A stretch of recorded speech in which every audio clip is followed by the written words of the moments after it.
हर खबर पर होगी आपकी पकड़। डाउनलोड कीजिए एबीपी लाइव ऐप।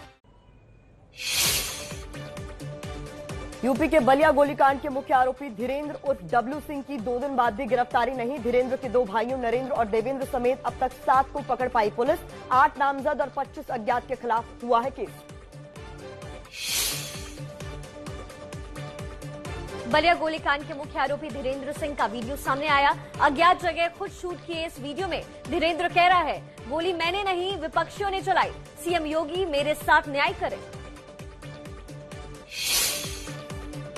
बलिया के गुनहगार धीरेन्द्र सिंह की गुंडागर्दी की गवाही देता एक पुराना ऑडियो भी वायरल हुआ, जिसमें बलिया के तत्कालीन सप्लाई इंस्पेक्टर को धमकी और गालियां दे रहा है धीरेन्द्र उर्फ डब्लू।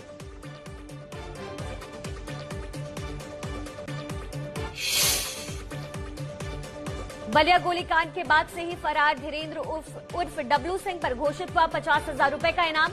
पुलिस ने कहा सभी आरोपियों पर गैंगस्टर एक्ट लगाएंगे, राष्ट्रीय सुरक्षा कानून के तहत कार्रवाई की जाएगी। बलिया के बीजेपी विधायक सुरेंद्र सिंह की चेतावनी, बोले गोलीकांड में अगर 1 हफ्ते के अंदर धीरेन्द्र के समर्थन वाले पक्ष का मुकदमा नहीं लिखा गया तो रेवती थाने के हजारों लोग घेराव करेंगे।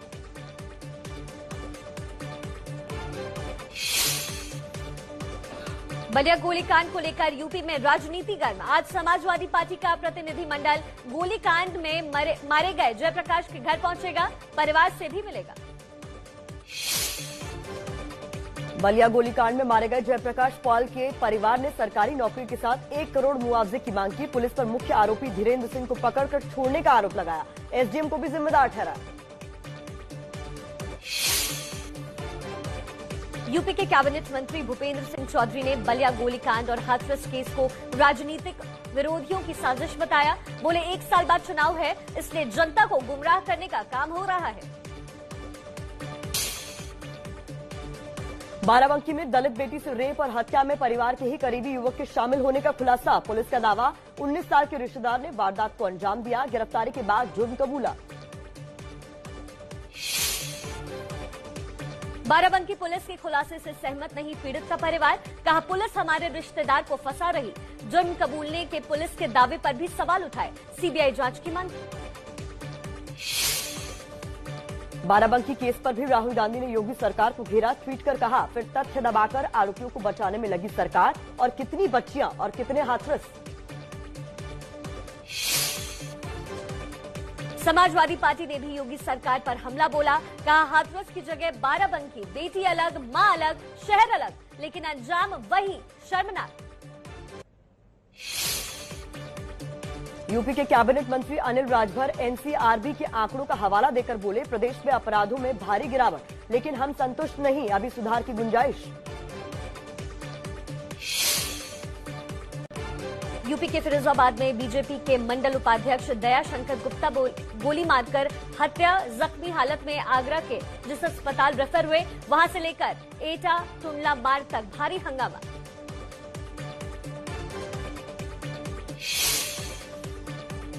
कोलकाता में गणेश चंद्र एवेन्यू इलाके की एक रिहायशी इमारत में देर रात भीषण आग लग गई। 1 बच्चे समेत 2 की मौत। फंसे 50 परिवारों को सुरक्षित निकाला। श्रीनगर में ट्रक के खाई में गिरने से शहीद सीआरपीएफ जवान नरेश सिंह का पार्थिव शरीर आज मुरादाबाद में उनके घर पहुंचेगा।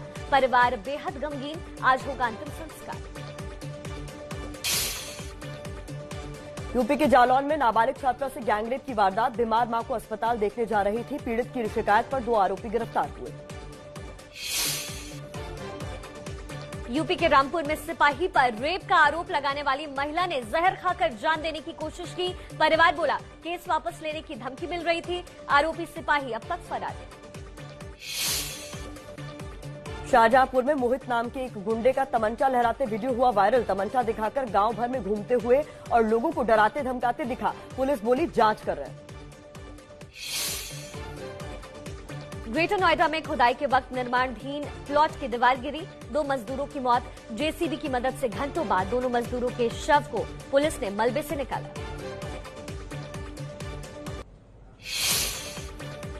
हाथरस मामले की जांच में जुटी सीबीआई की टीम आज भी एक्शन में रहेगी। कल मुख्य चश्मदीदों को अस्थायी दफ्तर बुलाकर घंटों पूछताछ की गई। अगले कुछ दिन में अलीगढ़ जेल से लेकर कई दूसरी जगहों पर जा सकती है सीबीआई की टीम। हाथरस में जिस छोटू उर्फ विक्रांत के खेत में हुई थी वारदात, उससे कल की लंबी पूछताछ के बाद आज फिर हो सकते हैं सवाल। छोटू को अहम किरदार मान रही है सीबीआई। हाथरस केस में गठित 3 सदस्यों की एसआईटी आज यूपी सरकार को सौंप सकती है अपनी रिपोर्ट। जांच हुई पूरी। 17 अक्टूबर को और 10 दिन का वक्त एसआईटी को दिया गया था। हाथरस की पीड़ित बेटी के परिवार ने फिर केस दिल्ली ट्रांसफर करने की सुनवाई की मांग की। पीड़ित के भाई ने कहा, अब यहां कुछ नहीं, दिल्ली में ही नया काम धंधा भी देखेंगे। पंजाब में शौर्य चक्र विजेता बलविंदर सिंह की हत्या मामले में अब तक कोई गिरफ्तारी नहीं। डीआईजी फिरोजपुर की अगुवाई में एसआईटी कर रही है जांच। हाल ही में पंजाब पुलिस ने बलविंदर की सुरक्षा हटा दी थी। जम्मू कश्मीर में अवंतीपुरा के पास झेलम नदी बना आतंकियों का 2 कमरों वाला खुफिया ठिकाना पुलिस ने किया ध्वस्त। भारी तादाद में हथियारों का जखीरा मिला। आतंकी पहले ही फरार हुए। बडगाम से आई दिल को छू लेने वाली तस्वीर। दहशतगर्दी छोड़ आतंकी जहांगीर ने जब सरेंडर किया तो जहांगीर के पिता ने सुरक्षा बल अफसरों के पैर छूकर शुक्रिया कहा। सेना नए सिरे से सरेंडर पॉलिसी बनाने में जुटी। इसी के तहत आतंकी जहांगीर का बडगाम में सरेंडर हुआ। सेना बोली, कश्मीर में लाश बिछाकर कोई खुशी नहीं मिलती। चिदम्बरम ने जम्मू कश्मीर में फिर आर्टिकल 370 लागू करने की आवाज उठाई। वहां बने नए राजनीतिक गठबंधन का समर्थन किया। कहा, मोदी सरकार अपना नजरिया बदले। चिदम्बरम के बयान पर बीजेपी का हमला। चिदम्बरम की बातों को शर्मनाक बताते हुए नड्डा बोले, भारत को बांटने वाली डर्टी ट्रिक्स बंद करे कांग्रेस। यूपी में गोवंश के आधार कार्ड बनाने की अनूठी मुहिम की शुरुआत। गायों और दूसरे गोवंश की ईयर टैगिंग हो रही है। इसके लिए पशुपालकों से कोई फीस नहीं ली जा रही।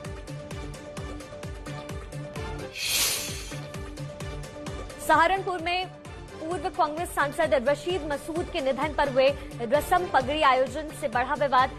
देवबंदी उलेमाओं ने कहा, इस्लाम इसकी इजाजत नहीं देता। 5 अक्टूबर को कोरोना से रशीद का निधन हुआ था।